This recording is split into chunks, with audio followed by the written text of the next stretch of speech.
Hi guys, welcome back to my channel. Today's video is going to be really helpful, especially if you're new to embracing your curls. I'm going to show you exactly how I wash and style my hair for the best wash day. So I'm now cleansing with the K18 shampoo. This one is their detox one and it's really going to get rid of any buildup. I really go in there and massage my scalp and it lathers so nicely and it just cleanses very effectively. And then I'm making sure to rinse all of that shampoo out so I have a clean slate to then go in with the conditioner. But guys, this is the most important step of the routine to cleanse thoroughly. This is going to mean we have no limp, lifeless curls because all the product buildup is gone. Now going in with one of my favourite conditioners from Curlsmith is the post-wash calming conditioner, and I love it because you can also apply this to your scalp. It gives you this like cooling effect. I massage it into my scalp and then distribute through my ends. I sometimes end up applying a little bit more to my ends so that I can just detangle. I always start at the bottom and then work my way up. You want to make sure that this is the first time you're detangling. I wouldn't recommend detangling with your shampoo at that stage because you need the slip to be able to detangle without snagging or breaking the hair. And guys, not every single conditioner out there is designed for the scalp, so don't just chuck like any conditioner on your scalp. That could be really bad. But some conditioners are designed to kind of replenish that moisture after shampooing, and that's what this one does, and it's such a soothing feeling. I highly recommend this conditioner. I get a lot of questions about how often I wash my hair and how often is normal, but everyone is really unique and different, so it will really be different for everybody's needs. But for me personally, it's around twice a week. One wash is always a cleansing wash, like this shampoo that I just used here that you saw. And then on that second wash, it will be a little bit more of a moisturising shampoo, so less stripping. And sometimes for me, there is a third wash in the week, but that will be if I've worked out a lot and my scalp's really sweaty and I'll just want to wash my scalp because it's itchy. And on a wash like that, I won't be really styling my hair or doing that full process afterwards. I'll likely be leaving it with a tiny bit of leave-in conditioner or heat protectant in. I'm now wrapping my towel like a low pony to preserve the detangled hair, so I don't have to do that all over again when styling. And that can happen sometimes when you tie your towel on top of your head. Now we are starting the styling process. So I like to style my hair on soaking wet hair. It makes it a lot easier to kind of smooth the frizz and it gives you that slip for styling. But before brushing, do not brush yet. You want to put in a curl cream. This is just going to reduce any snagging. Even though you've already detangled your hair, a cream or leave-in conditioner is just going to reduce any mechanical damage at this stage. I like to rake the cream all over with my hands, and then I kind of get some more as I go along. I don't start off with loads because then you're at risk of over moisturising your hair. So I start off with a smaller amount than I think I need and then I just top it up. Now that I've raked all of that through, I take my brush and I start at the ends of my hair first. This means that we're not going to snag our hair as much. So I then work my way up as the tangles start to smooth out and then I can fully brush through my hair. If you have very fine hair that's prone to weigh down or over moisturization, I'd recommend using something a bit lighter than a cream like a mist or something with lightweight moisture. If you brush your hair straight down, you will discover how difficult sectioning can be. As you can see, the hair is like fused together a bit. So the key here is to break your hair from the root to dislodge your hair a little bit. This will give you a much clearer path for sectioning. And this is exactly how I'm sectioning under the hair. I'm putting my index fingers together and then I'm actually overlapping them, and that creates the gap in the hair. So index fingers together, overlapping and pulling that bit of hair up.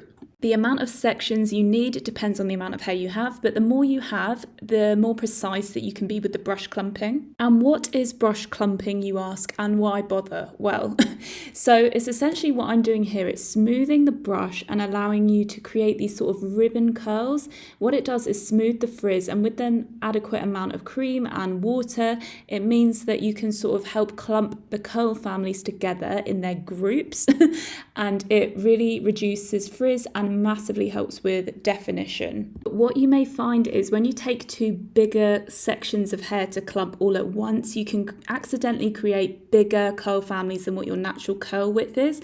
So that's when I personally like to go in with a comb, and it divides my curl clumps into more realistic curl widths for me. Hopefully that makes sense. And now what I like to do is scrunch my hair to encourage the definition, and then I like to lock in that section with a gel.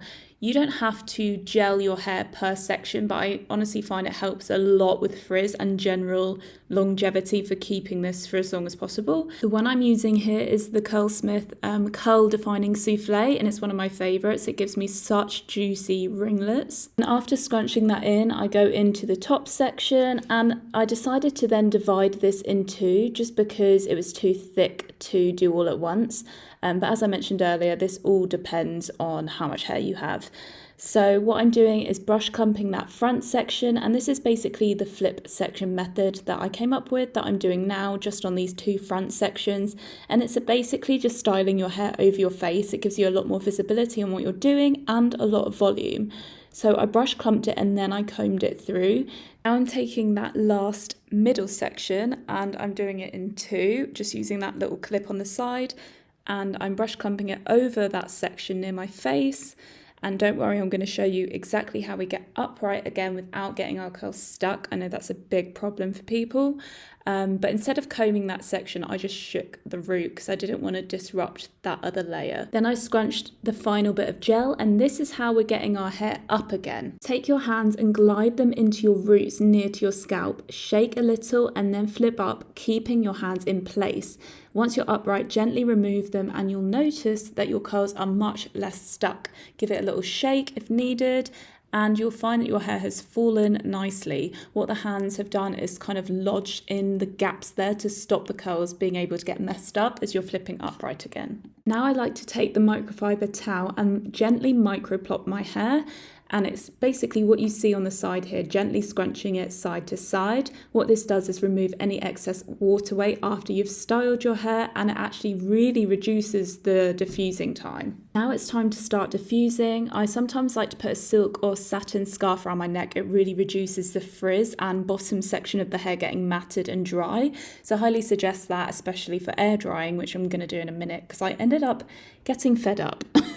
But I'm starting diffusing and I'm hovering it first. I feel like that helps to kind of let the curls set.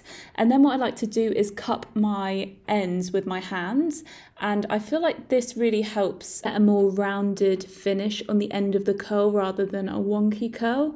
This is what I've personally found anyway, and I feel like I sometimes have a bit more control doing that. But with my layers at the top, I do cup the diffuser like you see here, and I feel like that helps give a bit more volume, focusing on those layers. And as I mentioned, I started to get fed up and tired, so I put these mini claw clips in the top, and that helps kind of keep the root elevated and not get stuck to the scalp while I'm air drying and doing stuff around the house. And I'm also keeping the silk scarf around my neck to avoid any friction or anything while I'm air drying. And then once my hair is finally dry, I go in with an oil or serum, and I do this to kind of smooth the frizz but also scrunch out with my hands any gel cast that's left. This will help you go from crunchy to soft, shiny curls.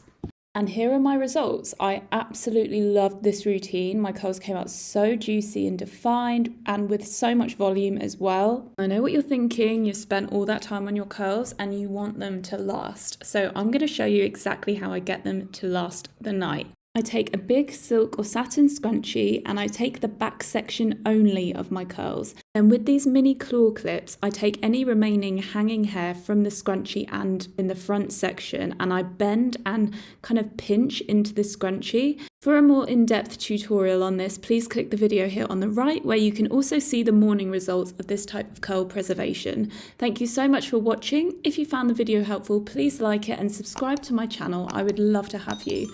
And I hope to see you in my next video.